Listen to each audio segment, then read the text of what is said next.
Hello, good morning mga kananay. Happy Friday! Ayan, thank you ulit kay Lord sa biyayang buhay at kalakasan. Ayan, busy tayo ngayong umaga, nag-aaris ng ating mga nagadilawan ng saging mga kananay. Grabe talaga pagkatungo. Ayan o, tingnan nyo yan o. Ayan.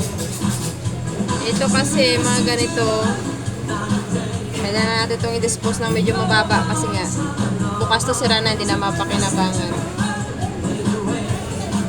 Ayan, madiskartihan na lang na bintahan ngayon mga kananay. Grabing tumal talaga. Talagang nagtitipid na yung ating mga kananay. Iba na talaga yung panahon.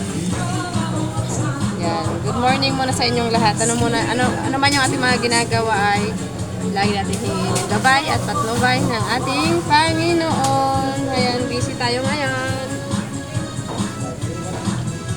Nag-a-arrange tayo ng mga saging na pinahinog kahapon. Nakyat natin dito sa taas sa displayhan mga kananay, mga ganyan. Ayan. Para maganda tignan. Maingay yung aking katabi, yung kanyang sounds.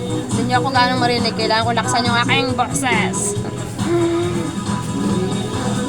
And Merry Christmas to all. Good morning. Mag-ingat-ingat po tayo.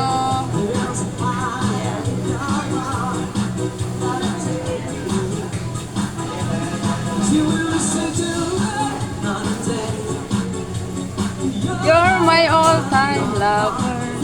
Ayan, tandaan, laging ngumiti para hindi laging tumanda. Hindi madaling tumanda. At sa mga nag-atin sa mga Christmas party, hinay-hinay sa pagkain. Baka hindi tayo abutan ng New Year at matake ng high blood. Joke lang po, pero totoo po yun. Mag-ingat-ingat po tayo.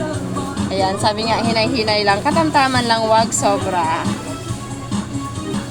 At tandaan, kumain lagi ng mga prutas kasi it's good for the body. Hinay-hinay sa mga lechon. Baka tayo.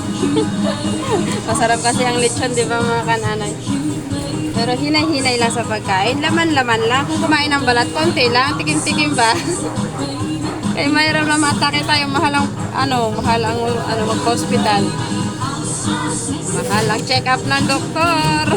Kaya hinay-hinay sa pagkain. Sa mga hinatinan dyan ng mga Christmas party. At kung paalis po kayo ating mga bahay, siguraduhin nakasara ng maayos. Hindi mapasukan ng mga magnanakaw kasi ang magnanakaw ngayon ay nagakalat din. Naghahanap din sila ng kailang pang New Year.